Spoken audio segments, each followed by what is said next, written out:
இந்த தனம் கிணம் எல்லாருக்கும் வந்து சாப்டர் முடிச்சு விடுங்கண்ணா.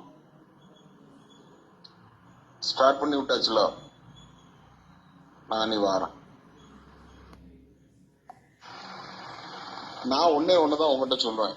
என்னன்னா, நீங்க வந்து ஜோயல நோன்னா நான் எங்க தாத்தா சொத்துக்கு வருவேன்.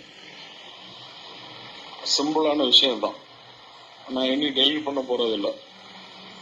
நிறைய போட்டு டெலிட் பண்ணியாச்சு. ஆனா வந்து இதுதான் உங்ககிட்ட சொல்லேன். என்னன்னா, உங்க அப்பா சம்பாதிச்சது கொஞ்சம் தான். நீங்க இப்ப அனுபவிச்சுட்டு இருக்கீல்ல, அது எல்லாமே பாதிக்கு பாதி இல்ல. எல்லாத்தையும் நாங்க அனலைஸ் பண்ணி அந்த பத்திரம் எல்லாம் நாங்க எதுக்கு வந்து பார்த்தோம்ல, எல்லாம் தெரியும். பெரியப்பாவும் சொல்லுவோம், உங்க அப்பா சம்பாதிச்சது கொஞ்சம் தான். நான் வந்து எனக்கு எங்க தாத்தா சொத்துல எனக்கு பங்கு இருக்கு. நான் இனி வந்து நான் கேஸ் போடுவேன். இப்ப நீங்க ஒரு வீட்டுல இருக்கேல்ல, அவனை கூப்பிடுவீங்கல்ல, இது வந்து உன் வீடு இல்ல அங்க வந்துருன்னு. அந்த வீட்டுல அந்த வீடு அது வந்து எங்க தாத்தா சொத்து. அது உங்க அப்பா சம்பாதிச்சது கிடையாது. நான் கேஸ் போடுவேன், நான் லீகல் நோட்டீஸ் அனுப்புவேன், நான் ஸ்டே வாங்குவேன். அந்த கேஸ் முடியாத வரைக்கும் அங்க யாரும் இருக்க கூடாதுன்னு. அந்த வீட்டுக்குள்ள யாரும் இருக்க மாட்டேன். நீங்க, உங்க பிள்ளை, உங்க ஒய்ஃப் யாருமே இருக்க மாட்டாவோ. நீங்க வந்து நோண்டுனா நானும் நோண்டுவேன். நான் வந்து பெருசா நோண்டுவேன். நீங்க தாங்க மாட்டேன்.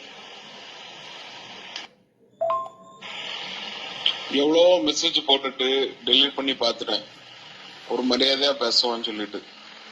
ஆனா வந்து எப்படினாலும் இத வந்து இதுக்கப்புறம் மரியாதை பேச முடியாது. அதாவது உங்க அக்கா இறந்து ஒரு வாரத்துக்குள்ளால அவனுக்கு போன் பண்ணி ஜோயல்கிட்ட உங்க அக்கா நகைய காணலன்னு கேட்க பத்தல.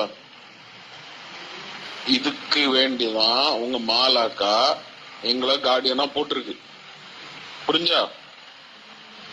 ஏன்னா இதை விட வந்து எதுவுமே கிடையாது. இதை விட எதுவுமே சொல்ல முடியாது. ஏதோ அவங்க வந்து கடைசி நேரத்துல அவங்களுக்கு தோணி இருக்கு. அதனாலதான் இந்த கார்டியனா எங்களை போட்டது.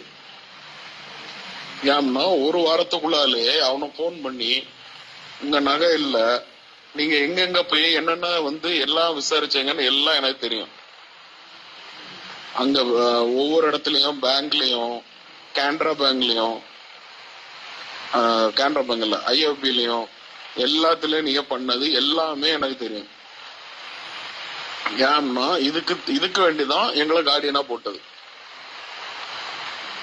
அது வந்து உங்க நகை கிடையாது, அது வந்து உங்க அம்மா நகை கிடையாது, உங்க அப்பா நகை கிடையாது. அது மாலாக்காக்க நகை.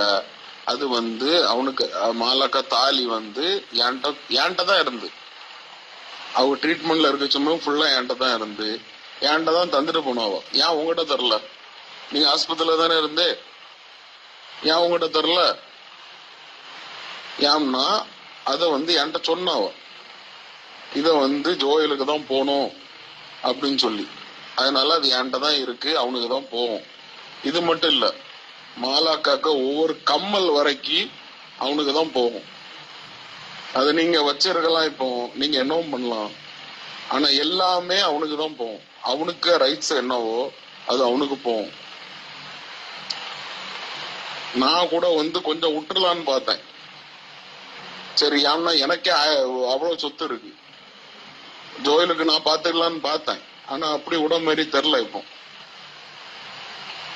ஒவ்வொன்றும் அவனுக்கு வரக்கூடிய ஒரு புடி மண்ணைய நான் வாங்கி கொடுத்துட்டு தான் போவேன். அவனுக்கு வர வேண்டிய எல்லாம் அவனுக்கு வரும். அது நான் வந்து எப்படி பண்ணுமோ லீகலா நான் பண்ணிக்கிட்டேன். ஏன்னா லீகல் கார்டியன் நாங்க தானே. எப்படி நான் அதை வந்து அவனுக்கு கொடுக்கணுமோ நான் கொடுத்துக்கிட்டேன். நோண்டி விட்டுட்டு நான் இனி விட மாட்டேன். அதை ஓவரா நோண்டக்கூடாது. நாங்க வந்து நிறைய பண்ணலாம், சரியா? நாங்க வந்து வெளியே இருக்கோம். வெளியே நாங்க வந்து டவுனுக்குள்ள சிட்டிக்குள்ள இருக்கோம். எங்களுக்கு நிறைய கிரிமினல் எப்படி வேணாலும் கொண்டு போகலாம். அந்த ஒவ்வொரு கிரிமினலும் கிடையாது, அவனுக்கு வேண்டி அவனுக்கு வரக்கூடிய பங்கு அவனுக்கு போட்டு. எனக்கு சொத்துல ஒரு பெர்சன்டேஜ் கூட உங்க சொத்து கிடையாது.